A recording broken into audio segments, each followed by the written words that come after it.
आइए जानते हैं आज के महत्वपूर्ण खबरें, और अगर आपने इस चैनल को सब्सक्राइब नहीं किया है तो कृपया सब्सक्राइब कर लें। रेलवे स्टेशन पर प्लेटफॉर्म टिकट बंद। मुंबई समेत 13 स्टेशनों पर 5 से 7 दिसंबर तक प्लेटफॉर्म टिकट की बिक्री रोक दी गई है। महापरिनिर्वाण दिवस के मौके पर भारी भीड़ की संभावना को देखते हुए रेलवे ने यह बड़ा कदम उठाया है। उद्देश्य साफ है, भारी भीड़ के बीच किसी भी तरह की अव्यवस्था से बचना और यात्रियों को सुरक्षित, नियंत्रित और आरामदायक यात्रा उपलब्ध कराना। यानी अगले 48 घंटे स्टेशन पर सिर्फ जरूरतमंद ही पहुंचे। हिंदू मुन्नानी का राज्यव्यापी प्रदर्शन। तमिलनाडु में आज माहौल गर्म है, क्योंकि हिंदू मुन्नानी ने थिरुपरंकुंड्रम दीपम विवाद को लेकर पूरे राज्य भर में विरोध प्रदर्शन का ऐलान कर दिया है। संगठन का आरोप है, सरकार ने न सिर्फ हिंदू भावनाओं को नजरअंदाज किया, बल्कि हाईकोर्ट के आदेशों को भी सही तरीके से लागू नहीं किया। वहीं पुलिस कार्रवाई को गैर संवैधानिक बताते हुए उन्होंने कहा है, सरकार चुनिंदा धर्मनिरपेक्षता अपना रही है। आज तमिलनाडु की राजनीति एक बार फिर धार्मिक बहस की आग में झुलसती नजर आ रही है। बिग बॉस 19 का ग्रैंड फिनाले आज की रात होगी सबसे बड़ी भिड़ंत। बिग बॉस सीजन 19 अपने आखिरी पड़ाव पर पहुंच चुका है और फिनाले से ठीक पहले वोटिंग ट्रेंड्स ने बड़ा झटका दे दिया है। जिस कंटेस्टेंट को जीत का सबसे मजबूत दावेदार माना जा रहा था, वही अब एविक्शन जोन में खड़ा है। तानिया मित्तल और फरहाना के बीच टक्कर इतनी कड़ी है कि जीत का खेल किसी भी पल पलट सकता है। फैंस आज रात जानेंगे आखिर बिग बॉस 19 की ट्रॉफी कौन उठाएगा।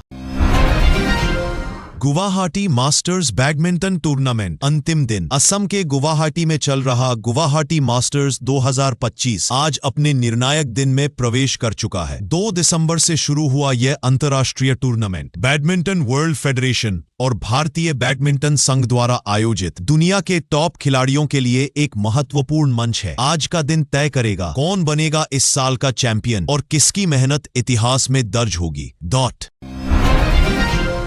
सहस्र चंद्र दर्शन समारोह महाराष्ट्र के चिखली में आज आयोजित हो रहा है। एक अनोखा आध्यात्मिक और सामाजिक कार्यक्रम सहस्र चंद्र दर्शन समारोह में से हम की ओर लौटने का संदेश देता यह आयोजन 3:30 बजे स्मारिका विमोचन और विचार विमर्श के साथ शुरू होगा और दोपहर में सामूहिक भोजन के साथ समाप्त होगा। यह कार्यक्रम याद दिलाता है कि समाज की असली ताकत व्यक्तिगतता में नहीं, बल्कि सामूहिकता में छिपी है।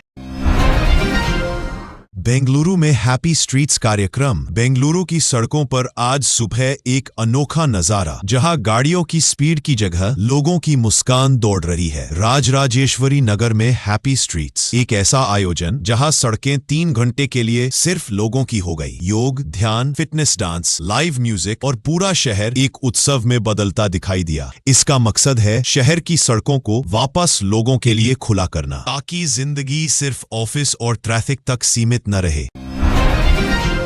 भारत की अर्थव्यवस्था पर बड़ा बयान। भारत की आर्थिक तस्वीर पर आज आया बड़ा अपडेट। वित्त मंत्री निर्मला सीतारमण का कहना है कि भारत 7% की जबरदस्त ग्रोथ बनाए रखेगा, चाहे दुनिया में जितने भी जोखिम क्यों न हो। सरकार का दावा है कि मजबूत फंडामेंटल, बेहतर जीएसटी कलेक्शन और उपभोग भारत को और तेजी से आगे बढ़ा रहे हैं। देश की अर्थव्यवस्था ट्रैक पर है और भरोसा मजबूत।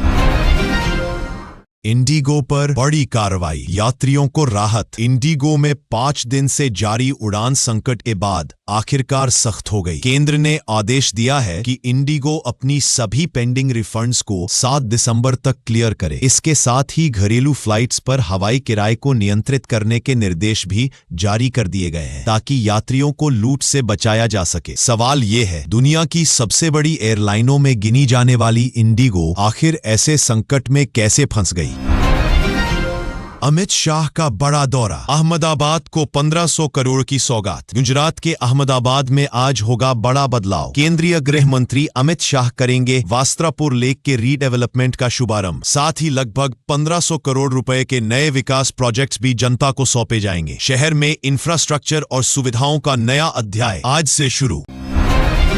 देश का सामान्य मौसम। भारत के ज्यादातर हिस्सों में आज मौसम रहेगा ठंडा और बदलता हुआ। सुबह सुबह कई राज्यों में हल्का कोहरा, जबकि दोपहर तक तापमान बढ़कर 23 से 25 डिग्री सेल्सियस तक पहुंच सकता है। रात में ठंड दोबारा अपना असर दिखाएगी, तापमान गिरकर 8 से 8 डिग्री तक पहुंच सकता है। उत्तर भारत कोहरे की मार। दिल्ली, पंजाब, हरियाणा, यूपी और बिहार में आज सुबह घना कोहरा, दृश्यता कम। और सड़क यात्राओं में परेशानी की आशंका। हवा की ठंडक बढ़ गई है, लोगों को सलाह है कि बाहर निकलते समय गर्म कपड़े, मफलर और जैकेट साथ रखें। पहाड़ी राज्यों का हाल। कश्मीर, हिमाचल और उत्तराखंड में ठंड का प्रकोप और तेज, ऊंचे इलाकों में हल्की बर्फबारी की संभावना भी जताई जा रही है। पर्यटकों को हिदायत, फिसलन वाले रास्तों और ठंडी हवाओं से सावधान रहें। दक्षिण भारत, तमिलनाडु, कर्नाटक, आंध्र और केरल में मौसम रहेगा मध्यम और आरामदायक। बारिश की संभावना कम, लेकिन नमी और हल्की बादल छाए रहेंगे। तटीय इलाकों में समुद्री हवाएं चलती रहेंगी।